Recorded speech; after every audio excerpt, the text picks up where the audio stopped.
On a énormément perdu. Nous avons 3 succursales d'appliances qui ont été endommagées, l'une au Champ de Mars, l'autre à Delma. Ensuite, notre building de la rue des Miracles a également brûlé 2 jours après. Nous avons perdu notre stock également. Nous avons perdu environ 2 à 3 000 batteries et peut-être 1 millier de pneus. Les batteries que tu vois sont là. Celles-là sont celles que malheureusement on ne pourra plus récupérer. Parce que le problème qui existe, c'est que des dalles sont effondrées sur les batteries et sur les pneus. Et il y a un certain poids que les pneus ne peuvent pas supporter. Comme tu peux le voir, cette dalle-là s'est effondrée. Au-dessous, il y avait un tas de pneus. Bon, on a dû les enlever. On ne peut pas les revendre pour protéger la marque. J'ai perdu ma maison, ma femme a perdu sa clinique. C'est pas facile, c'est pas une situation facile. Vous avez quand même perdu aussi des petits matériels?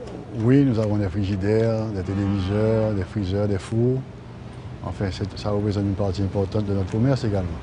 J'ai fait un tour de la ville, j'ai peut-être 30 à 40% de mes clients qui ont eu soit leur magasin détruit, soit leur magasin pillé et qui vont avoir d'énormes difficultés à me repayer. Ça va prendre du temps, certains d'entre eux sont de bonne foi.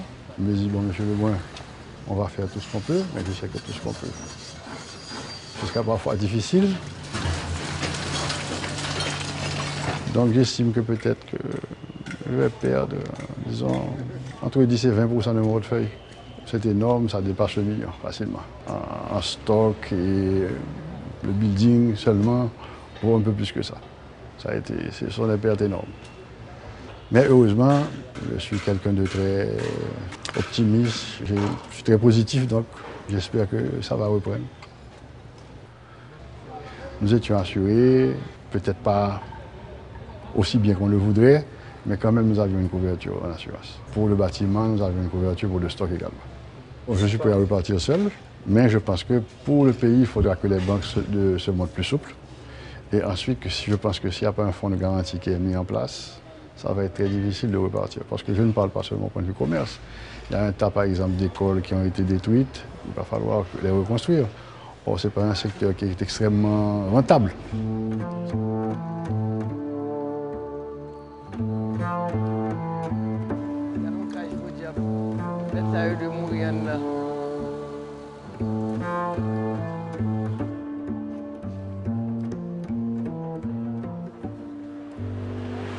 Parce qu'elle est venue pour démolir, pour tout déblayer. Mais ensuite, plus de nouvelles du tout. Rien du tout. À présent, on doit se débrouiller. Et puis, à s'adresser à qui? On n'a pas beaucoup d'adresses. Donc vous êtes livré à vous-même? On est livré à nous-mêmes. C'est rue O, ici. Hein. Vous pas connaître le numéro, hein? Il n'est pas marqué là. 23, okay. Université Lumière, ok.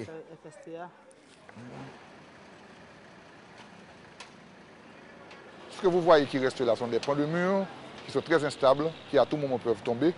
Et on ne peut absolument rien faire. Il faut tout détruire pour recommencer. L'estimation en matériel est très importante puisque nous avons perdu en même temps des ordinateurs, du mobilier. Et en plus, des voleurs ont pénétré l'immeuble dans la soirée du tremblement de terre et ont emporté beaucoup d'autres informations, papier et autres, à la recherche d'argent ou d'autres produits. Heureusement pour nous, au moment même du séisme, l'école avait déjà fermé ses portes, donc on n'a eu aucune perte en vie humaine, heureusement. Nous espérons reprendre les cours le plus vite que possible, moyennant qu'il y ait une mise en place de moyens financiers pour nous permettre de reprendre.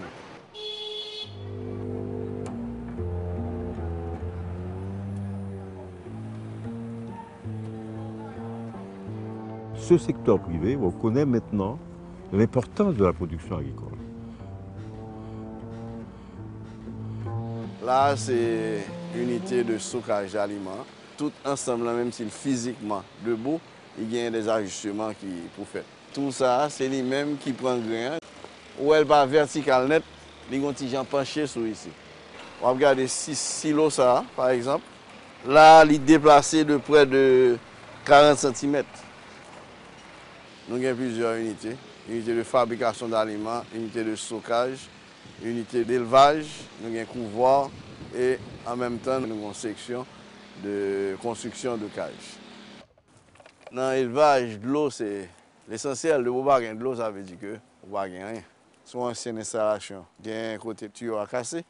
Donc de l'eau, le lendemain, commence à perdu. Nous avons de 30 000 poules sous ferme.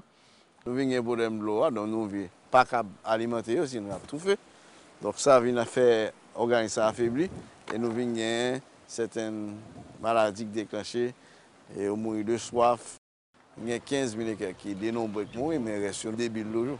Le fond et avant, ce que nous avons un travail, ça c'est perdu. C'est contre-choc qui est vraiment dur. Perte que nous avons dans tout pour en élevage. Perte nous gagnons dans poule qui devant que nous pas arriver à recouvrir. Parce que là, c'est un flot continu. Ouest de commencer là, il y a pont chaque jour. Chaque 21 jours, il y a pour 5 sorties. Et en général, là, il faut une rupture dans l'alimentation et manger. Tout est possible.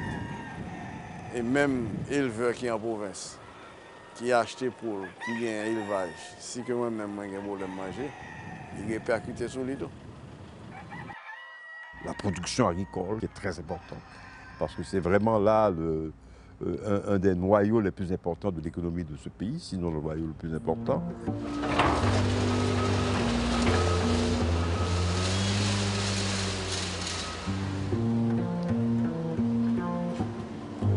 Plus de 80% des écoles fonctionnent en Haïti appartiennent au secteur privé.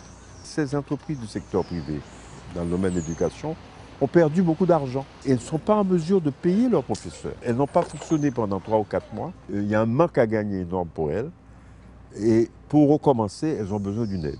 Reprendre l'école, ce n'est pas seulement un vœu. L'école est une réalité. À savoir, il faut qu'on trouve des fonds à un taux d'intérêt intéressant, avec des périodes de grâce éventuellement, et un moratoire fiscal. Et je pense que si ces conditions sont réunies, le secteur privé d'éducation est prêt à reprendre le travail immédiatement. Si ces conditions ne sont pas réunies, ça va être un peu difficile puisque la grande majorité des propriétaires d'écoles ont un âge certain et à ce titre-là, reprendre des prêts commerciaux à des taux commerciaux sur des périodes dépassant 15 ans va être extrêmement difficile. Et dans notre cas, nous avons négocié avec la compagnie d'assurance, on s'est mis d'accord. Maintenant, j'attends de recevoir le paiement.